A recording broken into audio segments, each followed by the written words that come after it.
I'm Dr. Saunders, and this is everything you need to know about your stomach in 5 minutes or less.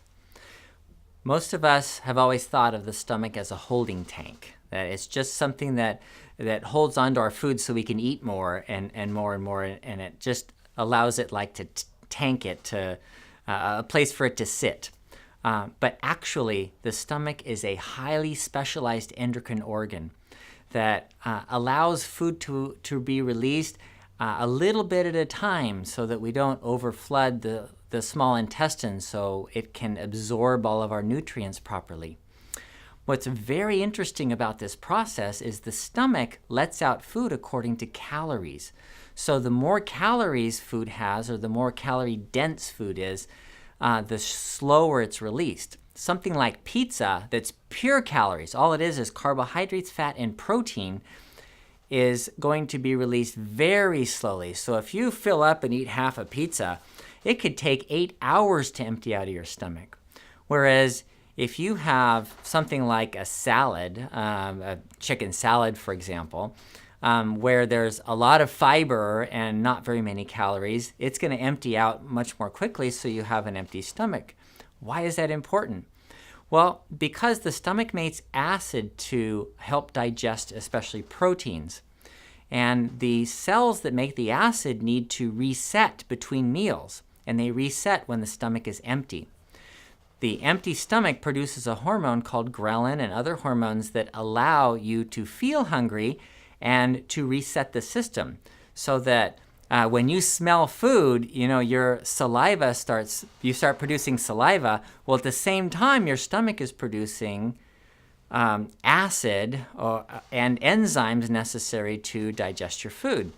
But if you're eating all the time, if the stomach never empties, then you don't get a lot of acid. And people with acid reflux actually have less acid than people who don't have acid reflux. So even though heartburn is one of the biggest problems, health problems that Americans have, it's not due to too much acid. It's actually due to too little acid. Because why? Because we're eating all the time. The stomach never gets empty and never resets our system. So instead of getting a lot of acid and then none, we have this low level of acid constantly, though, and that's what causes the burning. The other thing the stomach can do is enlarge. If you eat pizza and it takes 8 hours to empty out, and 4 hours later you're throwing in another meal on top of it, and then a couple hours later more food on top of that, your stomach will actually get larger and larger. And as the stomach gets larger, it can hold more, but it is less efficient at releasing that food. So it's easier to put on weight when you have a larger stomach. The other thing that happens is because the stomach is large, it can push up into the chest cavity through the hole in the diaphragm where the esophagus comes through. It's called a hiatal hernia. So if you've ever had a hiatal hernia, it's because the stomach is too big. It's pushing up into the chest cavity. In order to make that pull out, it's important to shrink the stomach. And you can guess what it takes to shrink your stomach. Yes, empty stomach. The more your stomach is empty, the more it will shrink down, and it should be about the size of your fist. So that if you eat about that much food in a meal, then that would be a full stomach. Of course, you can stretch it out at times, but the smaller the stomach is, the better your health is. There's a lot of good evidence for that. It works better as an endocrine organ.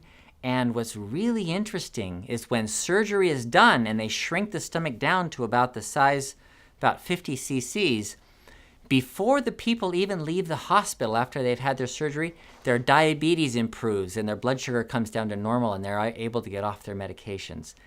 That's how important a small stomach is. This is everything you need to know about your stomach in 5 minutes or less.